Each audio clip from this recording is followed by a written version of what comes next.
Oi, pessoas, tudo bem? E aí? Espero que estejam todos bem. E a gente vai dar continuidade aqui ao nosso bate-papo lá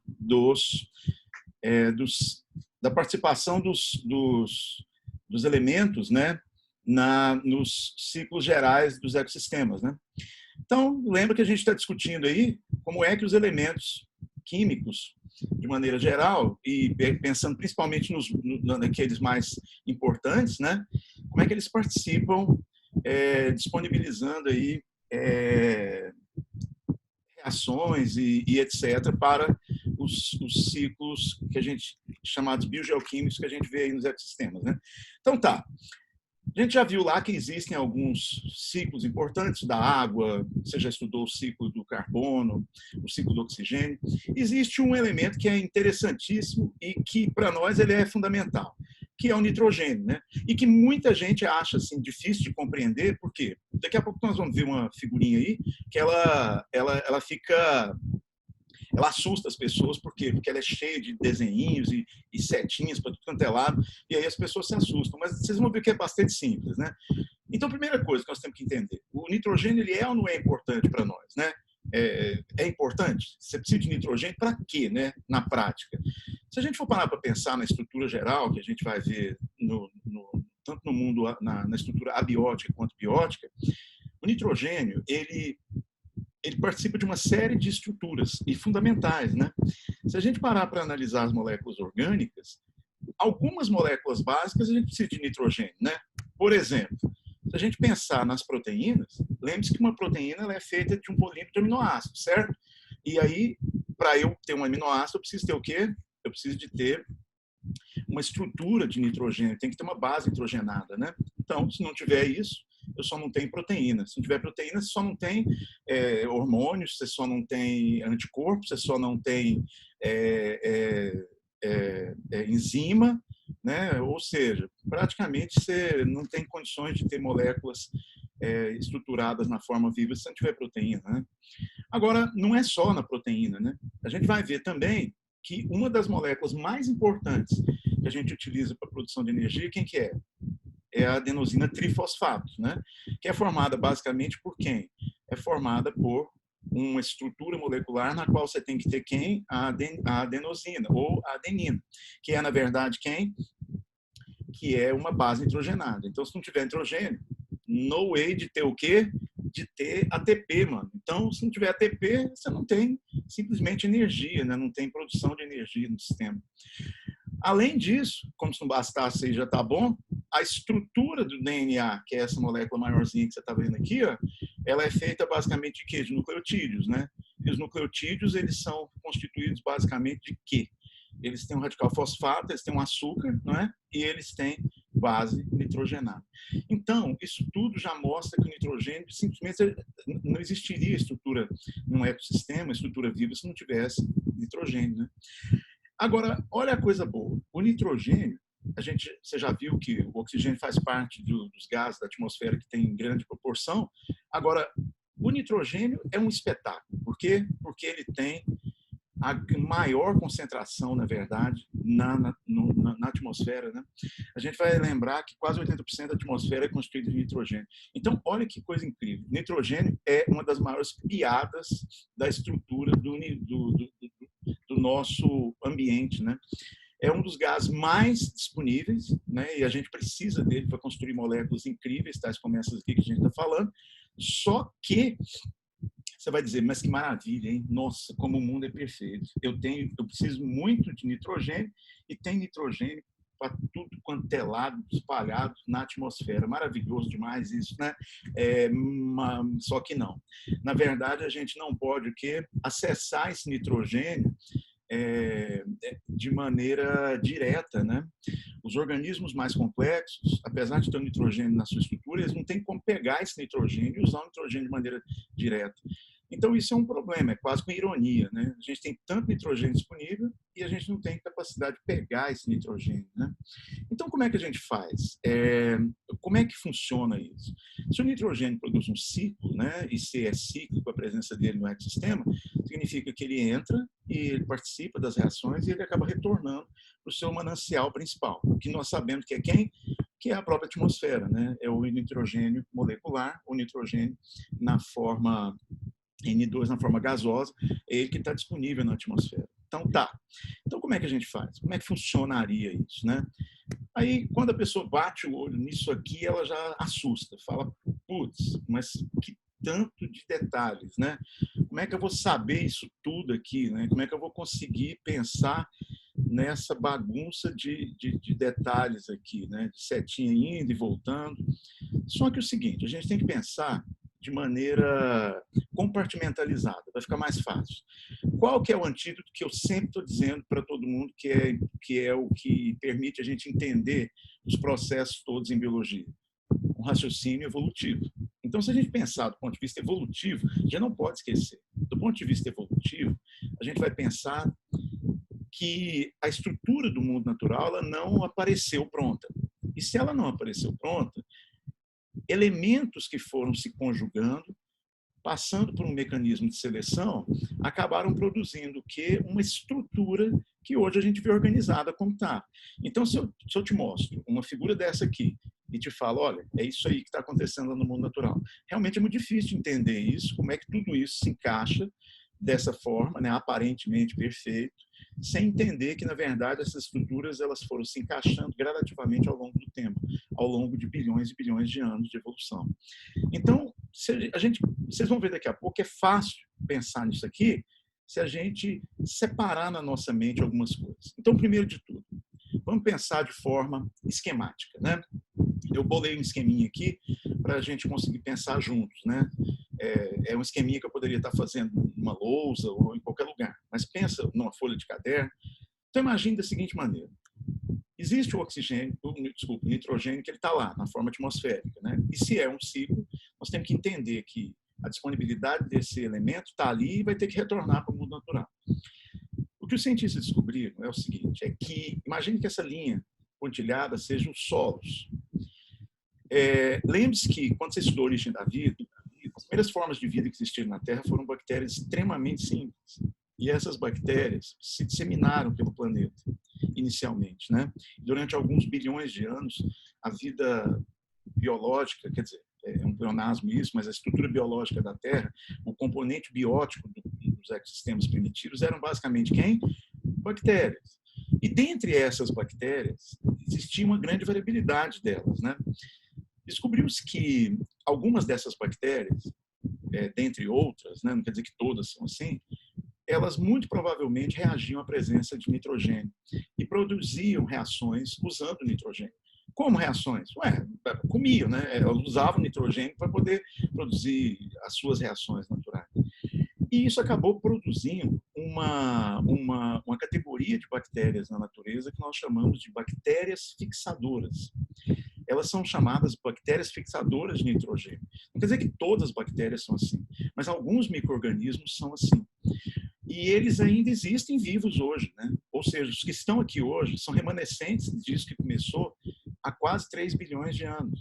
Então, veja, por um acaso, alguns grupos de bactérias que estavam lá reagiam ao nitrogênio e estabeleceram uma relação com esse nitrogênio, fixando o nitrogênio nos solos, né? Mas como? Através de um mecanismo que ele foi denominado de fixação, né? Ao usar esse nitrogênio, essas bactérias, né, que a gente vai ver que algumas delas que estão vivas hoje são muito conhecidas dentro da biologia, né, elas utilizam esse nitrogênio para fazer suas reações. E ao utilizar esse nitrogênio, acaba produzindo o quê? Íons amoníacos ou amônia, né? E essa amônia acaba se fixando no solo, acaba se distribuindo no solo, como um resíduo mesmo. Eu usei, é um xixizinho, entre aspas, que foi produzido e jogado lá no solo. Então, com o passar do tempo, os solos começaram a ficar amonificados. Então, essas bactérias desse primeiro tipo, elas espontaneamente, sem nem saber o que estavam fazendo, elas para viver, pegam o nitrogênio, usam, acabam produzindo o que? Amônia, e esse solo acaba ficando o quê? Amonificado, ou seja, fica lá com o nitrogênio acumulado de uma outra forma, né? Antes ele estava lá na forma atmosférica, agora ele já está no solo na forma de amônia, né? Tá, e daí? E daí que é isso? Então, existem essas bactérias que estavam lá e elas viviam já há bilhões de anos e continuaram na natureza aí. Tá bom, a gente vai ver daqui a pouco que um desses grupos são as bactérias do gênero Rhizobium, que ainda existem, né? E ainda fazem parte do mundo natural. E a gente estuda muito, né, essa categoria de bactérias, né? Tá, e daí? E daí que no meio dessa variabilidade de bactérias, ao longo desse período aí, ou seja, bilhões de anos, existiam outros grupos de bactérias. E essas bactérias que foram se diversificando acabaram produzindo variedades de bactérias, né? E dentre elas, descobriu-se um grupo também de bactérias, que a gente vai chamar de bactérias do grupo 2. Ou seja, nós temos um grupo de bactérias do grupo 1. Elas não são mutuamente exclusivas, pelo contrário, elas existem juntas. No mundo atual, se a gente for lá e cavucar o solo, a gente vai encontrar esses dois grupos de bactérias convivendo uma com a outra lá. Agora, as bactérias do tipo 2, elas foram denominadas de nitrificantes, porque é uma outra categoria de bactérias, né? É um outro grupo de bactérias, que são bactérias que elas, na verdade, elas têm uma outra propriedade, elas pegam, elas não têm capacidade de fixar nitrogênio, assim como bactérias muito primitivas e como as próprias cianobactérias, que são bactérias também que fixam nitrogênio. Elas são outra categoria de bactérias que elas não têm acesso direto ao nitrogênio na forma atmosférica. Mas quando tem nitrogênio na forma de amônia, no solo, elas usam nitrogênio na forma de amônia. E elas fazem o que nós chamamos de nitrificação. A nitrificação seria o uso do nitrogênio já na forma amonizada, né? E aí, ao usar esse nitrogênio para sobreviver, elas acabam produzindo alguma coisa, um resíduo, um xixizinho delas também. Só que esse xixizinho delas é produzido na forma de quê? De nitritos e na forma de nitratos, né? Que em algumas situações a gente vai poder dizer que a conversão de amônia em nitrito chama-se nitrosação e a conversão de amônia em nitrato, nitração. Ambos fazem parte do que a gente chamaria de nitrificação, né? E são tipos de bactérias diferentes, né? As nitrosomonas pertencem a um gênero de bactérias que pegam amônia e transformam em nitritos. E as nitrobactérias, né, do gênero Nitrobacter, conseguem pegar amônia e converter em nitratos. Tá, e daí? Nada, é um resíduo. Elas usam e aí acabam depositando isso no solo. Ah, tá, então um grupo de bactérias usa o nitrogênio e deposita lá no solo amônia. Outros usam a amônia e depositam no solo nitritos e nitratos. Tudo bem. Né, que são formas, na verdade, reduzidas, né, desse nitrogênio. Então tá, então tudo bem.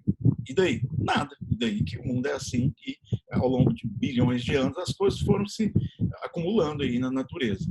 Ah, mas cadê as plantas, professor? Cadê os animais? Não tinha planta, não tinha animal.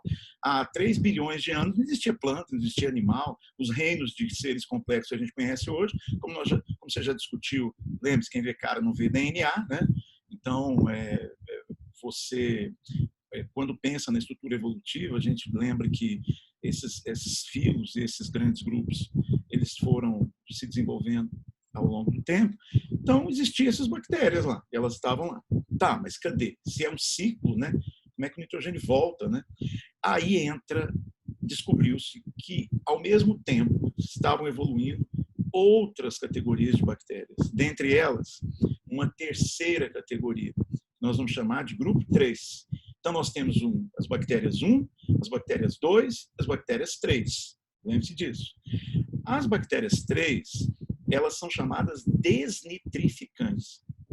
São outras espécies, outros gêneros de bactérias, né? Dentre os quais, um dos mais comuns é o gênero que nós chamamos de Pseudomonas. Ainda existem, elas estão no solo. Elas fazem o quê?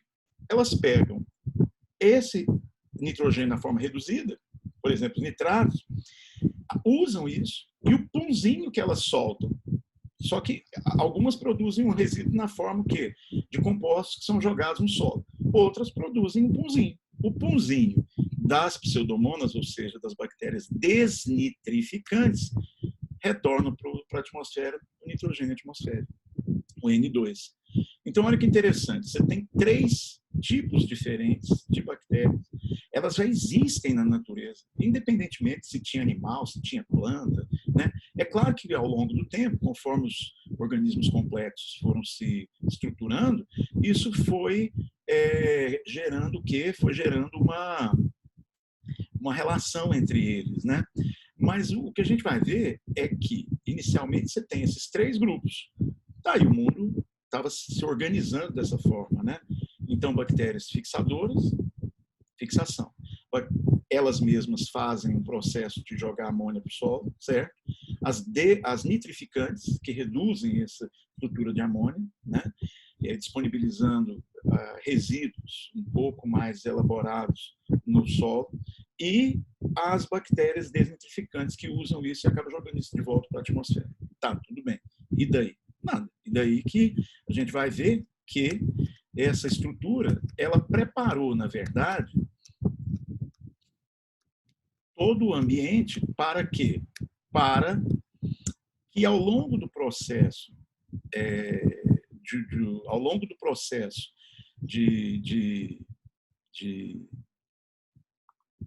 ao longo do processo de evolução, o que vai acontecer, né? O ambiente já ficou propício para quê? Para formas mais complexas, né? Então, quando começaram a evoluir as formas complexas, elas já pegaram o ambiente com isso. E é aí que entra a segunda estrutura. Então, na sua mente, você pensa, existe uma estrutura de bactérias, tá? Elas estão lá. Agora, como é que entram os organismos? E nós, né? Como é que tá? Então, como é que a gente pega como é que a gente tem acesso a nitrogênio? Então, os cientistas descobriram que as plantas, elas não podem assimilar o nitrogênio de forma direta, né? Porque elas não têm capacidade de fixar, assim como outros organismos, até algumas algas, tais como a cianobactéria. Mas elas têm condições de assimilar esse nitrogênio na forma reduzida, principalmente na forma dos nitratos, né? A gente sabe que algumas plantas têm capacidade de capturar amônia também, mas a grande maioria delas, na verdade, faz o quê? Assimila na forma de nitratos. E esses nitratos, sendo assimilados, acabam sendo utilizados na planta. São utilizados para produzir o quê? Para produzir ATP, para produzir proteína, né? Para produzir as estruturas que a planta precisa, o DNA da planta, o RNA, etc. Né? E aí o nitrogênio passa a estar fixado nos vegetais. Tá, mas e aí? E aí que isso acaba gerando a entrada do oxigênio, do nitrogênio nas cadeias tróficas, né? Então, toda a história das cadeias tróficas, agora ela faz sentido. Por quê? Porque é exatamente a relação trófica entre animais e plantas, os animais que são herbívoros, por exemplo, né, e por consequência os carnívoros, que têm acesso à estrutura dos herbívoros, os animais acabam tendo acesso ao nitrogênio através das cadeias alimentares. Né? E aí, ao se alimentar de vegetais, a quebra dessas moléculas disponibiliza nitrogênio, e um animal, por exemplo, heterotrófico como nós, né, vai lá e come a estrutura da carne, por exemplo, quando você tem proteína, quando você come músculo, você está comendo o quê? Uma carne, né? Você está comendo carne, você está comendo músculo. Músculo tem o quê? Actina e miosina. Então, você tem o quê? Você tem cadeias proteicas lá onde você tem estrutura de base nitrogenada. Então, você quebra aquilo tudo, acaba reproduzindo novamente moléculas onde você tem nitrogênio. Agora, observou-se que, além disso, quando os organismos morrem, né, eles acabam se decompondo, né, pela ação de organismos decompositores nas cadeias tróficas, como nós já discutimos. E aí isso vai produzir o quê? Isso vai devolver para o ambiente também nitrogênio na forma amonificada, né, na forma de íons amoníacos ou de amônia, né? Então, isso acaba fechando meio que um ciclo. Então, quando a gente olha essa estrutura aqui, né? E é interessante observar que essas bactérias, elas existem hoje ainda, né? E existiam há 3 bilhões de anos. Inclusive, é bastante importante lembrar de uma delas, que são as fixadoras de nitrogênio, que elas têm uma coevolução muito interessante com o grupo de plantas. Então, ao longo do tempo, obviamente, isso tudo foi se encaixando, né? A seleção natural foi se encarregando de testar essas interações e acabou que algumas dessas interações funcionaram muito bem, então aí até hoje, né? Que é o que a gente observa no grupo de plantas leguminosas, né? As leguminosas representam a categoria de plantas, né? Que são as plantas que produzem fruto na forma de vagem, né? E que são muito utilizadas, né? Para nós, principalmente na agricultura, agricultura. E as leguminosas, elas têm uma predisposição a gerar nódulos na sua raiz, que são nódulos que, se a gente corta esses nódulos que você está vendo aí na fotografia, a gente vai encontrar bactérias nesses nódulos. Então, na verdade, é uma relação na qual a planta acaba tendo uma vantagem, né? Por quê? Porque ela agrega uma grande quantidade de risóbios, de bactérias que são fixadores de nitrogênio. E onde você tem maior fixação de nitrogênio no solo, obviamente você vai ter maior amonificação e maior disponibilidade de nitritos e nitratos que aí as plantas vão poder usar, né? Isso é tanto verdade que no caso de plantas que não têm essa associação, a gente precisa colocar nitrogênio no solo, né? Através de quê? Através da adubação, né? A fertilização do solo nada mais é que acrescentar esses elementos. Lembre-se que esses elementos que fazem parte dos ciclos biogeoquímicos, eles são muito importantes porque, de certa forma, eles são meio que fatores limitantes, né? Lembra, o que são fatores bióticos, abióticos? São aqueles que, de alguma maneira, podem limitar, testar os limites de tolerância de uma espécie, né? Então, por isso que ambientes onde você quer produzir muita planta, a quantidade de nitrogênio disponível no solo pode determinar, né, a maior ou menor possibilidade de desenvolvimento de plantas ali. Certo, pessoas? Por isso que quando alguém olha um esquema desse aqui, né, então esses esqueminhas vão variar, depende do lugar onde você olha, mas na prática não tem que ficar assustado com as setinhas, né? Elas poderiam ser mais, poderia ter um número maior ou menor de setinhas, não interessa. O que interessa é olhar para essas setinhas e conseguir observar o seguinte, que existem categorias diferentes nesse esquema aqui. 2 seriam fixadoras, 3 seriam as nitrificantes e 1 seria as desnitrificantes. Está invertido em relação ao esquema que eu fiz, mas não quer dizer nada, né? Então, lembre-se que você vai ter do lado esquerdo aqui, para quem está olhando direto para a tela, as bactérias fixadoras, as nitrificantes e as desnitrificantes do lado direito aqui, para quem está olhando direto para a tela. Então, não importa o desenho, não importa o esquema que você vai olhar, o que importa é lembrar que existem as categorias de bactérias, certo? Elas estão fazendo fixação e amonificação, nitrificação e desnitrificação. E depois os organismos entram nessa brincadeira aí, utilizando o nitrogênio da forma como ele já foi processado e entra nas cadeias alimentares. Certo, pessoas? Belezinha? Tudo ok em relação a esse esquema aqui? Como é que nós estamos aqui? Está tudo ok? Peraí, deixa eu interagir aqui. Deixa eu interagir com vocês. Tudo ok? Dá um ok aí. Ficou claro? Vocês estão entendendo direitinho aí? Estou indo meio rápido aqui por causa do nosso tempo, né? Mas vocês estão conseguindo entender belezinha? Está tranquilo? Está conseguindo acompanhar, né? Sim? Sim, né? Certo? Então tá. Ô, professor, Oh, então a importância dele é porque ele é o mais abundante na atmosfera, né? Ou não tem nada a ver? na verdade, a importância é que não é porque é mais abundante, né? O fato de ser mais abundante é uma coincidência da natureza, né? Por acaso, a quantidade de nitrogênio na natureza é grande e está disponível, né? Todos os outros elementos que a gente está estudando, que vocês viram nas aulas lá, são importantes. A diferença do nitrogênio é que a disponibilidade dele na atmosfera é muito grande, né? O que parece até irônico, porque tem muito, mas não tem jeito de pegar, né? Então, a gente vai ver que o nitrogênio, assim como outros elementos, também é muito importante, né? E ele tem uma quantidade muito grande disponível, né? Mas é importante porque participa das moléculas gerais importantes que nós vimos aí, tá? Os outros são importantes também. Vocês viram lá que o Uhum. carbono também é importantíssimo, aliás, sem o qual não teria nenhuma das moléculas orgânicas. O oxigênio é muito importante. Vocês viram lá que, né, naquele esquema que eu postei, que o oxigênio representa a maior parte da estrutura do próprio planeta, né? Está lá na estrutura do oxigênio, né? Então, não quer dizer que é mais importante porque é melhor ou pior, não é isso não. Mas é porque, por uma coincidência, está está muito distribuído na natureza. Né? Certo? Beleza? Então, beleza. Agora, Professor. olhar o nosso tempo aqui. Nós temos ainda 15 minutinhos, né? Então, Professor. Ah. Eu não entendi muito bem a relação do nitrogênio com os animais. Você poderia explicar de novo? Vamos voltar lá. Então, olha, veja lá, né? Você e eu somos animais heterotróficos, né? E, quer dizer, a gente é onívoro, mas vamos pensar em animais que são exclusivamente carnívoros.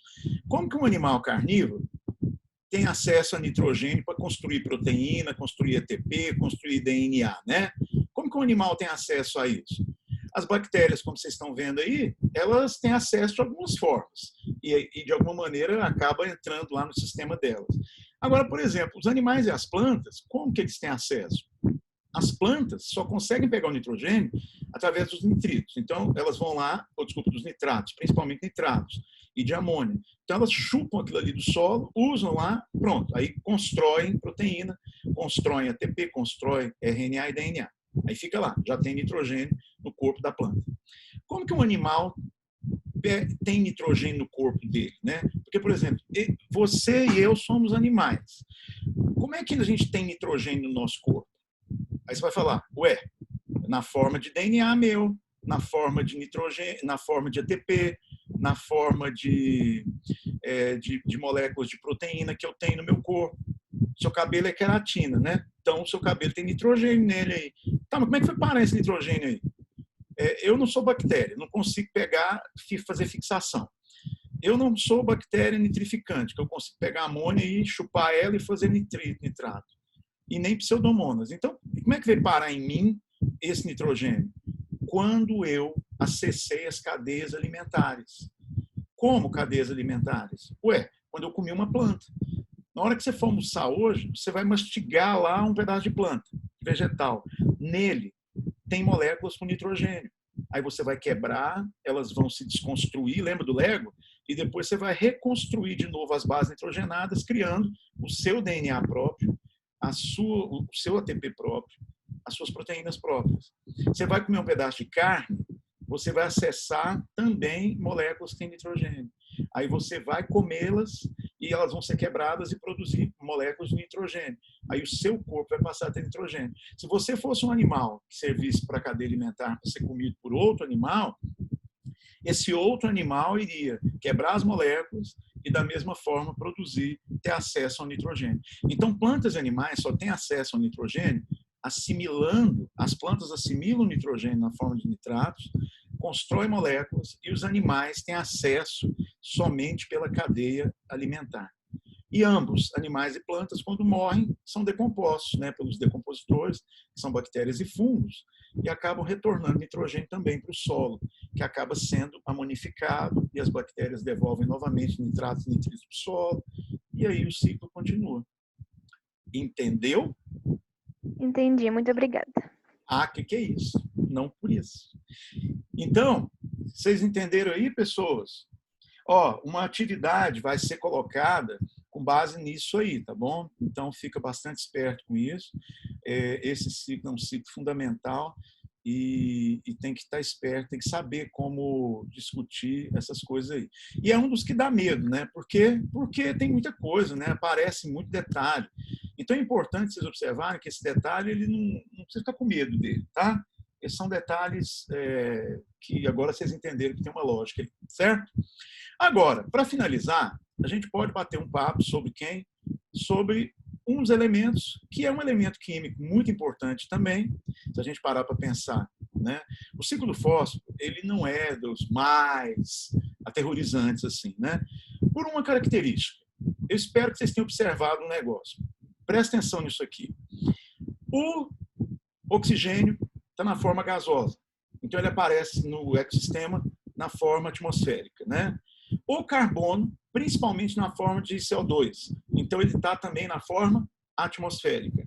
O nitrogênio, ele aparece também na forma atmosférica. Mas você está ligado que o fósforo não. Então, o fósforo é um dos elementos interessantes porque ele aparece disponibilizado nos ecossistemas mas não na forma atmosférica, né? Ele não está disponível como gás. Bom, mas então, primeiro, o fósforo é importante? Então, se a gente parar para pensar também no fósforo, você vai descobrir que é importantíssimo. A gente acabou de lembrar agora há pouco que o ATP ele é constituído, a adenosina trifosfato, ela é chamada assim porque ela tem o quê? 3 radicais de fosfato, né? Então, se não tiver fósforo, eu não tenho ATP, né? O DNA é constituído de quê? De um fosfato, um açúcar, né? Uma ribose, uma desoxirribose, for DNA ou RNA, e uma base nitrogenada. Ou seja, se não tiver fosfato, se não tiver fósforo, nós não temos também DNA, né? Só que olha que incrível, o fósforo, né? Ele não aparece na forma atmosférica, ele aparece na forma de fosfato, né? De uma estrutura, na verdade, de fosfato. Por isso que ele aparece, principalmente, como estrutura do planeta, né? Não como um gás que está disponível, mas estrutura onde? Principalmente nas rochas, na estrutura do próprio solo, né? Então, o fósforo ele foi adicionado à estrutura da Terra conforme o planeta se desenvolveu. Mas de onde que vem o fósforo?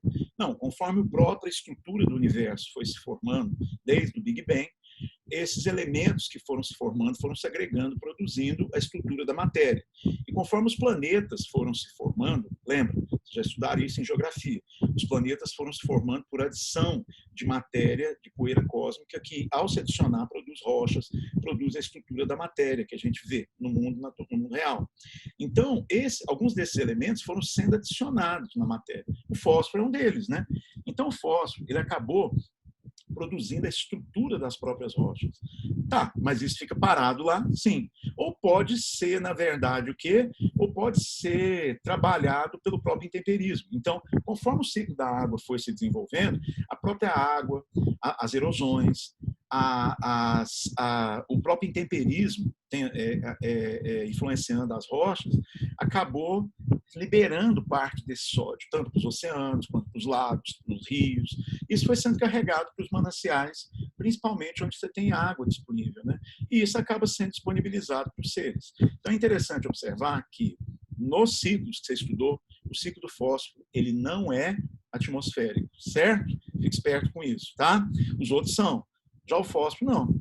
E o fósforo, ele é um elemento que, né, ele é até mais simples de a gente pensar nele, né?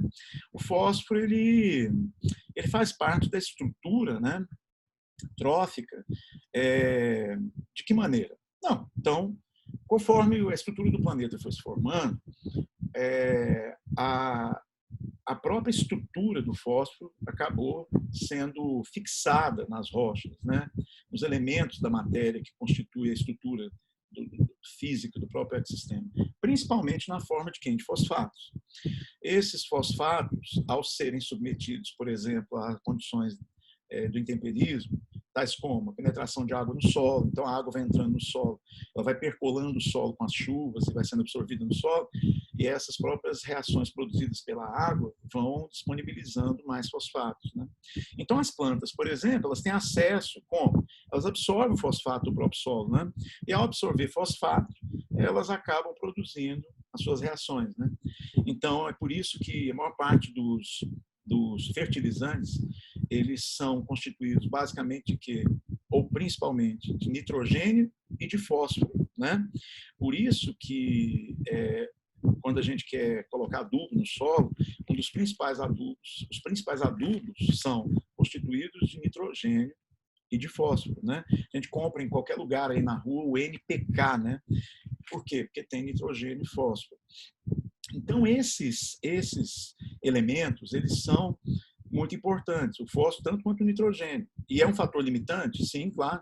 Se não tiver lá fósforo, não tem como produzir. Eu posso ter nitrogênio, se não tiver fósforo, eu não tenho como construir um ATP, né? Não tenho como construir um DNA. Então, também podem limitar o desenvolvimento dos organismos nos ecossistemas, né? Agora, diferente dos outros, não está disponível na forma de gás, está disponível na forma dos fosfatos. Então, esses fosfatos se disponibilizam para as plantas e os animais, ao ingerirem, por exemplo, as plantas, acabam ingerindo quem? Ingerindo também radicais de fosfato, né? O fósforo, os fosfatos que estão no solo acabam se dissolvendo nos mananciais hídricos. fosfatos, né? Tanto nos lagos, nos rios, né? E que, de certa forma, acabam sendo levados para os oceanos, né? Então, acaba que todo rio e lago acaba desaguando nos oceanos. Então, os seres que estão nos oceanos acabam tendo disponibilidade de fosfatos na forma de quê? Na forma desse fosfato dissolvido na própria água. Então, os organismos aquáticos, eles assimilam esses fosfatos e constroem moléculas com fósforo, né? Os organismos que se alimentam desses organismos, eles acabam obtendo fósforo desses organismos, e os organismos terrestres que se alimentam de plantas. E os organismos heterotróficos, que se alimentam, carnívoros, por exemplo, que se alimentam de herbívoros, também têm acesso ao fósforo através das cadeias alimentares, né? Então, acaba que, mas como é que volta, né? Volta principalmente por causa da decomposição. Quando os organismos começam então, olha a importância dos seres decompositores, né? Então, você fica pensando, os decompositores são importantes, mas sem eles, então imagina, durante bilhões de anos, os fosfatos estavam lá se acumulando nos ambientes da Terra. E iam ficar acumulados lá, né? Ficavam lá, como estão nas rochas até hoje. Agora, conforme a vida complexa evoluiu, a presença de decompositores permitiu que a decomposição da matéria orgânica ela acabava trazendo para o solo, além de outras moléculas, também os fosfatos, o fósforo, né? E esse fósforo que acaba sendo utilizado pelos organismos, por já estar lá no solo há bilhões de anos, pode retornar para o solo novamente, e ao retornar para o solo, entra para os mananciais hídricos subterrâneos, é arrastado por erosão também para os rios e lagos, que acaba desembocando nos oceanos e acaba retornando, produzindo, de certa forma, um ciclo geral, né? Então, esse ciclo geral, um ciclo geológico, né, do solo, ele se integra a um ciclo biológico do solo, produzindo a disponibilidade do fósforo para os seres vivos. Certo, pessoas? Tudo bem? Entenderam essa lógica aí? Tranquilo?